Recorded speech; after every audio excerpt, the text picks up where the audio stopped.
അസ്സലാമു അലൈക്കും. വഅലൈക്കും സലാം. നീ ഇന്ന് വളരെ നേരത്തെയാണല്ലോ. എനിക്ക് ഹസ്രത്ത് അലി റളിയല്ലാഹു അൻഹുവിന്റെ കഥകൾ കേൾക്കാൻ ആഗ്രഹമുണ്ട്. അദ്ദേഹത്തിന്റെ കഥകൾ ഇനിയുമുണ്ടോ? തീർച്ചയായും അദ്ദേഹത്തിന്റെ ധാരാളം കഥകളുണ്ട്. നീ ഇവിടെ ഇരിക്കെ, ഇമാം അലി റളിയല്ലാഹു അൻഹുവിന്റെ ധാരാളം കഥകൾ പറഞ്ഞു തരാം. ബിസ്മില്ലാഹ്.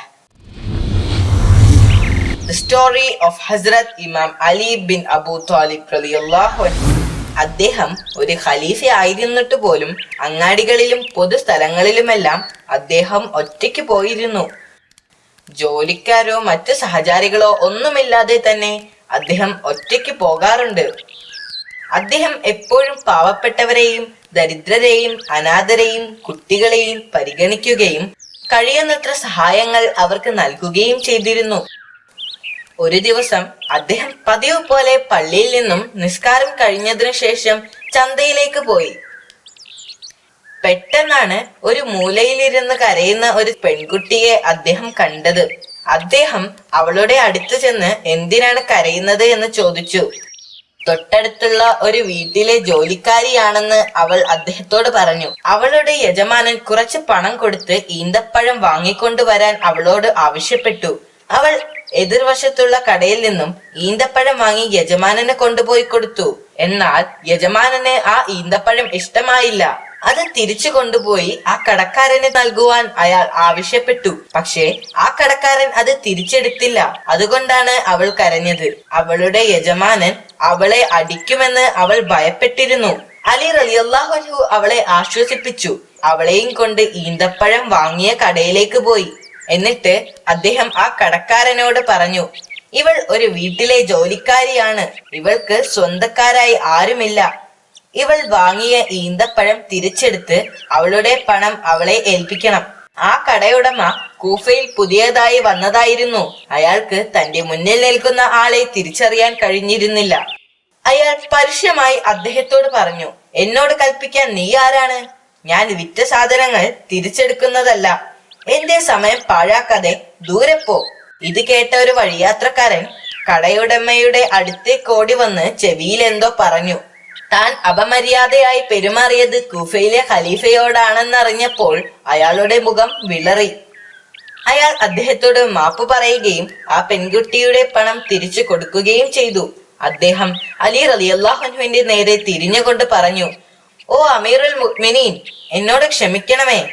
ഇസ്ലാം പഠിപ്പിക്കുന്ന ധാർമ്മിക മൂല്യങ്ങളിലും മര്യാദകളിലും അങ്ങ് കാണിക്കുന്ന താല്പര്യം കാണുമ്പോൾ എനിക്ക് അങ്ങയോട് വളരെയധികം ബഹുമാനം തോന്നുന്നു.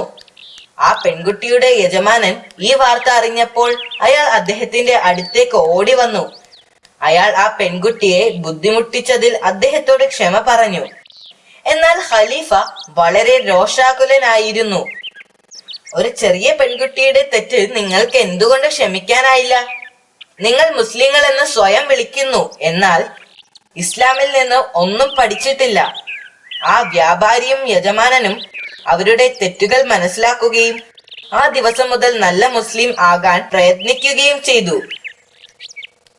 ഒരു സ്ത്രീ അവരുടെ തലയിൽ വെള്ളവും ചുമന്നുകൊണ്ട് പോകുകയായിരുന്നു. വേനൽക്കാലത്തെ ഏറ്റവും ചൂടുകൂടിയ ദിവസമായിരുന്നു അത്. അവർക്ക് വളരെ ദാഹവും വിശപ്പും ഉണ്ടായിരുന്നു. ഈ കത്തുന്ന വെയിലിൽ പെട്ടെന്ന് വീട്ടിലെത്തുക അത്ര എളുപ്പമായിരുന്നില്ല. അവർ വളരെ ക്ഷീണിതയായിരുന്നു. പക്ഷെ കുടിക്കാനുള്ള വെള്ളവും കാത്ത് അവരെയും പ്രതീക്ഷിച്ച് വീട്ടിലിരിക്കുന്ന തന്റെ കുഞ്ഞുങ്ങളെ കുറിച്ച് അവർ ചിന്തിച്ചു. അവർ വേഗം വീട്ടിലേക്ക് നടക്കാൻ ശ്രമിച്ചു. അലി റളിയല്ലാഹു അൻഹു അവരെ കണ്ടപ്പോൾ അവരുടെ തലയിൽ നിന്ന് വെള്ളം നിറച്ച കുടം സ്വന്തം തലയിൽ വെച്ച് അവരുടെ കൂടെ നടന്നു. എന്നാൽ അതാരാണെന്ന് ആ സ്ത്രീക്ക് മനസ്സിലായിട്ടില്ലായിരുന്നു. അവരുടെ വീട്ടിലെത്തിയപ്പോൾ അലി റളിയല്ലാഹു അൻഹു തലയിൽ നിന്ന് കുടം അവിടെ ഇറക്കി വെച്ചുകൊണ്ട് ചോദിച്ചു, ഈ വീട്ടിൽ നിങ്ങളെ സഹായിക്കാൻ പുരുഷന്മാർ ആരുമില്ലേ? എന്തിനാണ് നിങ്ങൾ ഒറ്റയ്ക്ക് താമസിക്കുന്നത്? എന്റെ ഭർത്താവ് ഒരു പടയാളി ആയിരുന്നു. അവൾ പറഞ്ഞു, ഞങ്ങളുടെ ഖലീഫയ്ക്കായി അദ്ദേഹം പോരാടി. കഴിഞ്ഞ വർഷം ഒരു യുദ്ധത്തിൽ കൊല്ലപ്പെട്ടു. അത് കേട്ടപ്പോൾ അദ്ദേഹം ഒന്നും പറഞ്ഞില്ല. ഒരക്ഷരം പോലും ഉരിയാടാതെ തല കുനിച്ചുകൊണ്ട് അദ്ദേഹം അവിടെ നിന്നും പോയി. ആ സ്ത്രീയെയും കുട്ടികളെയും കുറിച്ച് ഓർത്തപ്പോൾ അദ്ദേഹത്തിന് ആ രാത്രി ഉറങ്ങാൻ കഴിഞ്ഞില്ല. ആ സ്ത്രീയുടെ ഭർത്താവ് മരിക്കാനുണ്ടായ സാഹചര്യത്തിൽ അദ്ദേഹത്തിന് കുറ്റബോധമുണ്ടായി. അടുത്ത ദിവസം രാവിലെ അദ്ദേഹം ഒരു കുട്ട നിറയെ പഴങ്ങളും ഇറച്ചിയും മറ്റു വീട്ടു സാധനങ്ങളുമായി ആ സ്ത്രീയുടെ വീട്ടിലേക്ക് പോയി. അദ്ദേഹം വാതിലിൽ മുട്ടിയപ്പോൾ ആ സ്ത്രീ വാതിൽ തുറന്നു. കഴിഞ്ഞ ദിവസം കണ്ട അദ്ദേഹത്തെ അവർക്ക് മനസ്സിലായി. അദ്ദേഹം എന്തിനാണ് വന്നത് എന്ന് അവർ ചോദിച്ചു. ഞാൻ കുട്ടികൾക്ക് കുറച്ച് ഭക്ഷണ സാധനങ്ങളുമായി വന്നതാണ്, അദ്ദേഹം പറഞ്ഞു. ആ സ്ത്രീക്ക് വളരെയധികം സന്തോഷമായി. കാരണം അവരുടെ ഭർത്താവ് മരിച്ചതിനു ശേഷം ആരും അവരെ ഇത്തരത്തിൽ സഹായിച്ചിരുന്നില്ല. അവർ കരഞ്ഞുകൊണ്ട് പറഞ്ഞു, അള്ളാഹു നിങ്ങളെ അനുഗ്രഹിക്കട്ടെ, നിങ്ങൾക്കും അലിക്കുമിടയിൽ അള്ളാഹു വിധി നിർണയിക്കട്ടെ. തന്റെ ഭർത്താവിനെ യുദ്ധത്തിന് അയച്ചതിൽ അവർക്ക് അലി റളിയല്ലാഹു അൻഹുവിനോട് ദേഷ്യമായിരുന്നു. അവർ വാതിൽ തുറന്ന് അകത്തേക്ക് വരാൻ ആവശ്യപ്പെട്ടു. എന്നെ കൊണ്ട് കഴിയുന്ന എന്തെങ്കിലും സഹായം നിങ്ങൾക്ക് ചെയ്തു തരാൻ ഞാൻ ആഗ്രഹിക്കുന്നു. എന്ത് സഹായമാണ് നിങ്ങൾക്ക് വേണ്ടത്? മാവ് കുഴയ്ക്കുവാൻ ഞാൻ നിങ്ങളെ സഹായിക്കട്ടെ, അദ്ദേഹം അവരോട് ചോദിച്ചു. വളരെ നല്ലത്, എനിക്കത് നിങ്ങളെക്കാൾ നന്നായി ചെയ്യാൻ കഴിയും. എന്നാൽ നിങ്ങൾക്ക് എന്നെ സഹായിക്കാൻ ആഗ്രഹമുണ്ടെങ്കിൽ കുറച്ചു സമയം ഈ കുട്ടികളെ ശ്രദ്ധിച്ചാൽ മതി. ഹസ്രത്ത് അലി റളിയല്ലാഹു അൻഹു കുട്ടികളെ ശ്രദ്ധിക്കുകയും അവരോടൊപ്പം കളിക്കുകയും ചെയ്തു. അതിനിടയിൽ മറ്റൊരു അടുപ്പിൽ തീ കത്തിക്കാൻ ആ സ്ത്രീ അദ്ദേഹത്തോട് ആവശ്യപ്പെട്ടു. അദ്ദേഹം അത് സമ്മതിക്കുകയും തീ കത്തിക്കുകയും ചെയ്തു. തീ നന്നായി കത്തിപ്പിടിച്ചപ്പോൾ അദ്ദേഹം തന്റെ മുഖം തീയുടെ അടുത്തേക്ക് വെച്ചുകൊണ്ട് പറഞ്ഞു, തീയുടെ ചൂടറിയട്ടെ. അനാഥരായ ഈ കുട്ടികളോടും ഒരു വിധവയോടും കാണിക്കേണ്ട ഉത്തരവാദിത്തങ്ങൾ അവഗണിച്ചതിനുള്ള ശിക്ഷയാണിത്. അത് അദ്ദേഹത്തിന്റെ പശ്ചാത്താപമായിരുന്നു. അല്പം കഴിഞ്ഞപ്പോൾ അദ്ദേഹം അവർക്ക് വേണ്ടി ഇറച്ചി ചുട്ടെടുത്തു. എന്നിട്ട് അദ്ദേഹം അത് കുട്ടികൾക്ക് കൊടുത്തുകൊണ്ട് പറഞ്ഞു, എന്റെ മക്കളെ, നിങ്ങളോടുള്ള ഉത്തരവാദിത്വത്തിൽ അലിക്ക് തെറ്റു പറ്റിയിട്ടുണ്ടെങ്കിൽ നിങ്ങൾ അദ്ദേഹത്തോട് ക്ഷമിക്കണം. അപ്പോഴാണ് അവരുടെ അയൽക്കാരി അങ്ങോട്ട് വന്നത്. അവർ അലി റളിയല്ലാഹു അൻഹുവിനെ തിരിച്ചറിഞ്ഞു.